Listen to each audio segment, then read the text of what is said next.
بسم اللہ الرحمن الرحیم۔ السلام علیکم ورحمۃ اللہ وبرکاتہ۔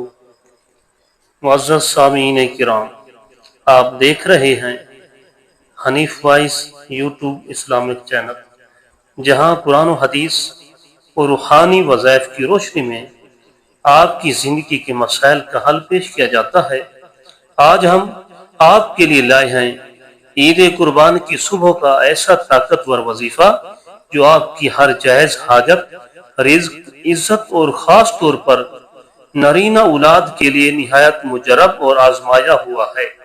اس عمل کو بزرگان دین نے اپنی زندگیوں میں اپنایا اور بے شمار مسلمانوں نے اس سے فائدہ اٹھایا۔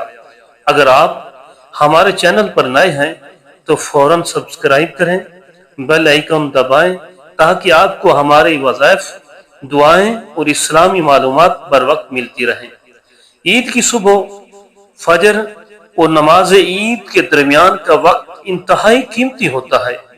حدیث پاک میں ہے کہ یوم النحر اللہ تعالی کے نزدیک سب سے پسندیدہ دن ہے۔ اس دن کیا گیا ذکر، توبہ اور دعا رد نہیں کی جاتی۔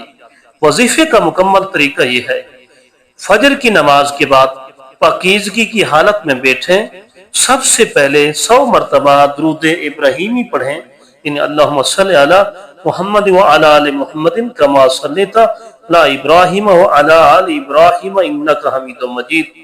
پھر 111 مرتبہ یہ آیت پڑھیں: ربی لا تذرنی فردا وانت خیر الوارثین۔ پھر 41 مرتبہ یہ دعا پڑھیں: یا وہاب، یا رزاق، یا فتاح، اللہم ارزقنی ولدا ذکرا صالحا۔ آخر میں دوبارہ 100 مرتبہ درود ابراہیمی پڑھیں۔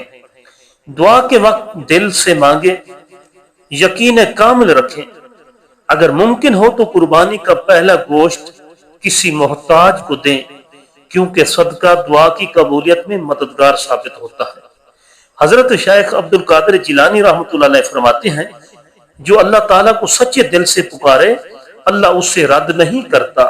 یہ عمل 40 دن تک فجر کے بعد بھی کیا جا سکتا ہے۔ اور نرینہ اولاد کے خواہش مند اس عمل کے دوران نیت کریں کہ یا اللہ ایسا بیٹا عطا فرما جو دین کا خادم ہو، یہ دنیاوی نہیں بلکہ دینی مقصد ہو۔ اگر دل میں سکون، معاملات میں آسانی یا کوئی خوشخبری ملے تو سمجھیں دعا قبولیت کی طرف جا رہی ہے۔ یاد رکھیں، عید قربان دل، وقت اور خواہشات کی قربانی کا دن ہے۔ آج کی صبح آپ کی زندگی بدل سکتی ہے، بس یقین، عاجزی اور استقامت ضروری ہے۔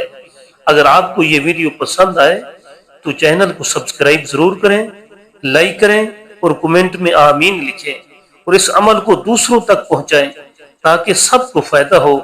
آخر میں دل سے دعا ہے، یا اللہ جو بھی یہ وظیفہ کرے اسے اولاد نرینہ، رزق، صحت اور سکون عطا فرما۔